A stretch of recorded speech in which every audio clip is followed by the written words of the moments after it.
ভালোবেসে একটা শ্রেণীকে তো মানুষ সাকিবিয়ান বলে ডাকে। I love Shakibians. Thank you. I love you too. এখন এমন সিনেমা প্ল্যান করছে যে সিনেমার কাছে বরবাদ কেউ ছোট সিনেমা মনে হবে। একটা প্রবাদ আছে, মর্নিং শোজ দ্য ডে।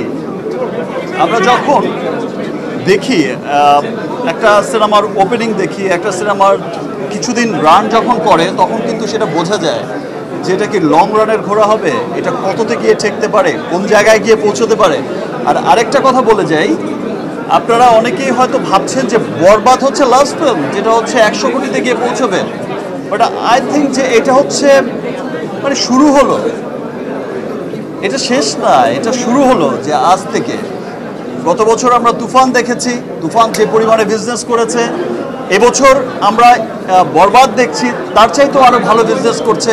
আগামীতেও যে সিনেমাগুলো আসবে ইনশাআল্লাহ, সেই সিনেমাগুলো তার চাইতেও আরও অনেক বড় বিজনেস করবে। আমি আপনারা একটা বিষয় লক্ষ্য করলে আমাদের পার্শ্ববর্তী দেশেই দেখবেন যে তাদের বড় ইন্ডাস্ট্রিতে এক সপ্তাহে 100 কোটি টাকা সেল হয়েছিল, সেটা ছিল তাদের কাছে বিরাট বড় ব্যাপার তৎকালীন সময়, এবং তারা খুব এক্সাইটেড ছিল এই 100 কোটি টাকার সেল নিয়ে।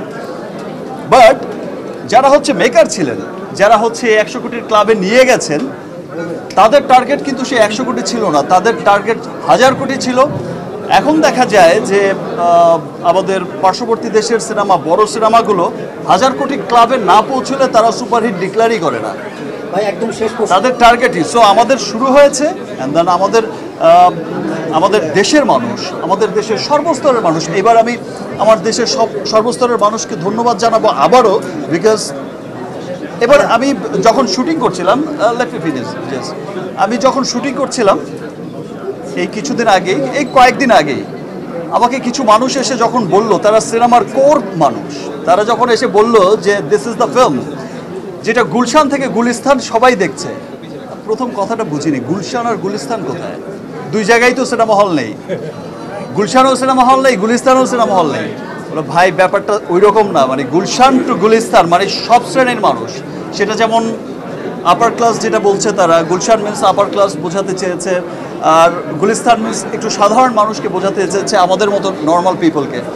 সো বলছে যে গুলশান টু গুলিস্তান সর্বস্তরের মানুষ দেখছে, এবং যেই চিত্র আমি দেখেছি মাল্টিপ্লেক্সগুলোতে, যেই চিত্র আমি দেখেছি সিঙ্গেল স্ক্রিনগুলোতে, এই ভালোবাসা অব্যাহত থাকলে, এবং যেই চিত্র আমরা দেখছি দেশের বাইরে যেখানেই যাচ্ছে, সেখানেই কিন্তু বরবাদ জোয়ার বয়ে, মানে ভালোবাসায় সবাইকে বরবাদ করে দিচ্ছে। এই ভালোবাসা অব্যাহত থাকলে দেশ বিদেশের বাঙালিদের মধ্যে, বাংলাদেশিদের মধ্যে ইনশাল্লাহ আমরা এই 100 কোটির ক্লাব কোনো একদিন আমরা বলবো যে ভাই 1000 কোটিতে তো পৌঁছে গেছে ইনশাল্লাহ।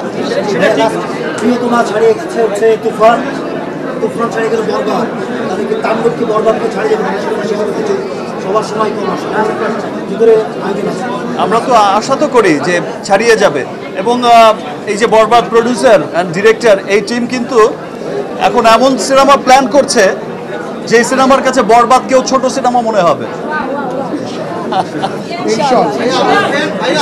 আপনার যারা ফ্যান আছে তাদেরকে দেখেছি উন্মাদের মতো এবার অন্যান্য ছবির পাশাপাশি বরবাদ যেমন দেখেছে, অন্যান্য সিনেমাও দেখেছে। এই যে বাংলা সিনেমার জোয়ার এবার চললো, সেইটাকে as a Shakib Khan Bangla industry যদি বলি শীর্ষ নায়ক, সেই জায়গায় কেমন দেখেন?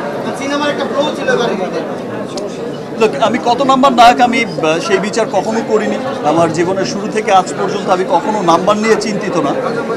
আমি কাজ করে যাই আমার দেশের মানুষের জন্য, আমি কাজ করে যাই যারা আমাকে ভালোবাসে, মন থেকে ভালোবাসে, যারা আমার সব সময় আমার সুখে দুঃখে আমার পাশে সব সময় থাকে।